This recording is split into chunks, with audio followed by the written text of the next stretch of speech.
we have already discussed about the types of advertisement and classified advertisement. ठीक है, हमने इन सब के एग्जाम्पल्स भी देखे थे. ठीक है, तो हमने लास्ट टाइम टू लेट का नहीं देखा था, तो हम उसको और उसके बाद लॉस्ट एंड फाउंड का देख लेते हैं. So for to let essential details are begin with available or wanted. ठीक है, जब आपको कोई जॉब वैकेंसी के लिए कोई एम्प्लॉय चाहिए होता है तो हम किससे स्टार्ट करते हैं, रिक्वायर्ड और वांटेड से. ठीक है, और जब हम टू लेट के लिए स्टार्ट करेंगे तो उसके लिए हम किससे स्टार्ट करेंगे, या फिर हम अवेलेबल से स्टार्ट करेंगे या फिर वांटेड से. Next thing, state the type of accommodation to let required on rent. आप रेंट में जो भी प्रोवाइड कर रहे हो उसकी डिटेल्स दोगे. Give brief description of the accommodation, size, floor, number of rooms, fixtures and fittings, location and surroundings, ये सब. और रेंट एक्सपेक्टेड, मतलब ओनर कितना रेंट एक्सपेक्ट कर रहा है वो भी. कॉन्टैक्ट एड्रेस या कॉन्टैक्ट फ़ोन नंबर भी आप प्रोवाइड करोगे. ठीक है, आप कॉन्टैक्ट एड्रेस भी ज़रूर प्रोवाइड करें ताकि जो भी इंटरेस्टेड है वो लोकेशन भी जान सके. ठीक है, हम इस एग्जाम्पल से देखते हैं. You want to let out a flat, prepare an advertisement to this effect for publication in a newspaper, giving location of the building, nature of accommodation, rent expected etcetera. अब यहाँ पे आपको क्वेश्चन में बता दिया गया है कि आपको क्या क्या चीज़ें देनी है. आपको लोकेशन बताना है, आपको अकोमोडेशन, आप बिल्डिंग के साथ साथ रूम के साथ साथ क्या फैसिलिटी प्रोवाइड कर रहे हो वो भी बताओगे, और आप कितना रेंट एक्सपेक्ट कर रहे हो ये भी बताओगे. कई बार क्वेश्चन में ये सब नहीं लिखा होता है, तो अंडरस्टूड है कि अगर आप अपने रेंट को दे रहे हो, कोई रूम, कोई बिल्डिंग, कोई हाउस अगर आप रेंट पर दे रहे हो तो आप उसकी पूरी डिटेल्स दोगे. So here is advertisement for to let. आप ऐसे प्रेजेंट करोगे, फर्स्ट मेंशन टू लेट. इसका आप मिड में भी लिख सकते हो. ठीक है, ये साइड में कॉर्नर में आ गया, आप इसे मिड में लिखेंगे, वो ज़्यादा इफेक्टिव लगेगा. हमेशा टाइटल को मिड में लिखने की कोशिश करना, क्योंकि आप जो भी चीज़ बताना चाह रहे हो, अगर वो साइड लाइन है, अगर वो बोल्ड नहीं है, अगर वो नॉर्मल साइज में है, तो फिर नहीं कैच में आएगा कि जो भी टाइटल होता है आपका वो कैची होना चाहिए. तो उसको बोल्ड होना चाहिए, सेंटर में होना चाहिए और अट्रैक्टिव होना चाहिए, ताकि देखते ही उसे समझ आ जाए कि जो भी एडवर्टीजमेंट दी गई है वो किससे रिलेटेड है.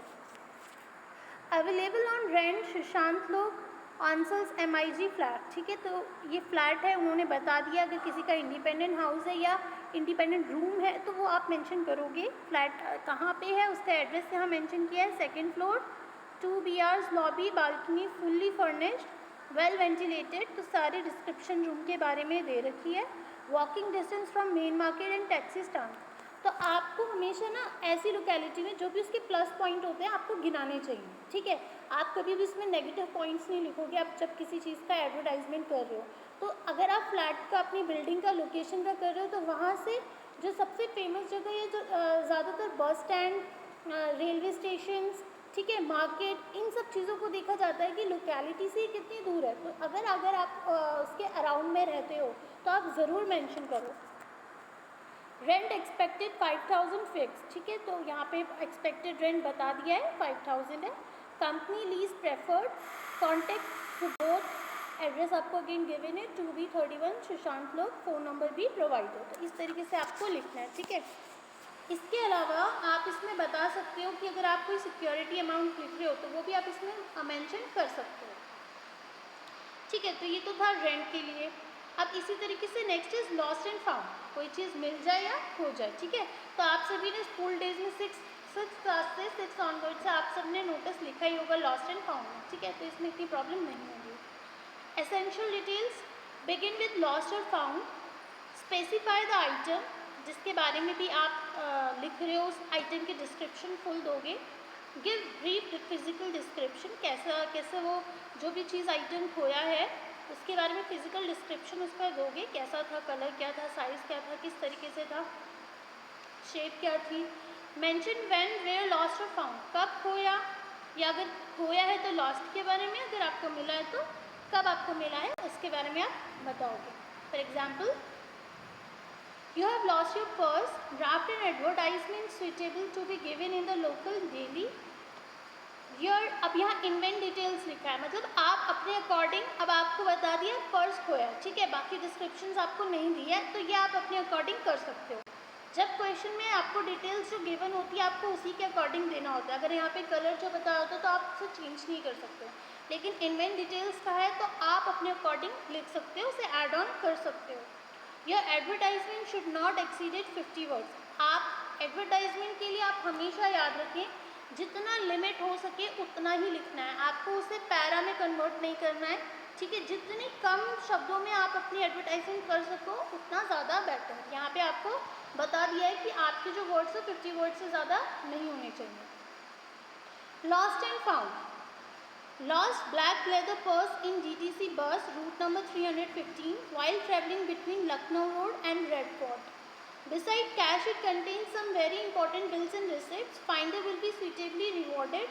Please contact Anil Sood, B67 Lucknow Road, New Delhi or phone to and phone details, phone number, ठीक है। तो आप सबसे पहले जो भी चीज़ आपकी खोई है उसके बारे में लिखेंगे। ऑब्वियसली जब कभी पर्स खोता है तो बहुत कम चांसेस है, अगर किसी अच्छे पर्सन के पास वो मिल गया तब तो आपको कैश मिल सकता है, अदरवाइज़ कोई पॉसिबिलिटी नहीं है कि अगर आपका पर्स खो गया है तो आपको कैश मिले, ठीक है।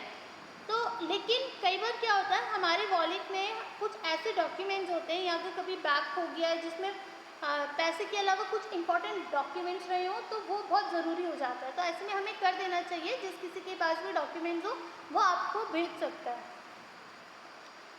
तो यहाँ पे लेदर पर्स की बात हुई है जिसमें कुछ कैश भी थे और कुछ इंपॉर्टेंट बिल्स एंड रिसिप्ट्स थे जिसके लिए लिखा जा रहा है कि खो गया है, ठीक है। और एड्रेस हमेशा प्रोवाइड करना, फ़ोन नंबर हमेशा प्रोवाइड करना। इन केस अगर कई बार क्या होता है कि कोई कैश नहीं रिटर्न करना चाह रहा, ठीक है, कैश नहीं रिटर्न करना चाह रहा लेकिन उसको इस तरीके से फील हो रहा है कि भाई डॉक्यूमेंट्स किसी के इंपॉर्टेंट हो सकते हैं, वो वापस कर दें, तो इसलिए एड्रेस बहुत ज़रूरी होता है कि वो कांटेक्ट नहीं करना चाह रहा लेकिन उस एड्रेस में वो पोस्ट कर सकता है। तो ये सब थे आपके क्लासिफाइड एडवर्टाइजमेंट। इसके बाद जो सेकंड टाइम है वो टाइप है वो कमर्शियल है, ठीक है। कमर्शियल और इसमें क्लासिफाइड में यही डिफरेंस है कि जो कमर्शियल होते हैं वो बॉक्स में विद इन बॉक्स और वो डिस्क्रिप्टिव नहीं होते, ठीक है, वो टू द पॉइंट। डिस्क्रिप्टिव जो हमने अभी क्लासिफाइड में पढ़ा उससे भी ज़्यादा शॉर्ट होते हैं, ठीक है। एग्जाम्पल आप अभी देख सकते हो। कमर्शियल एडवर्टीजमेंट्स और डिस्प्ले एडवर्टीजमेंट्स भी इन्हें कहते हैं।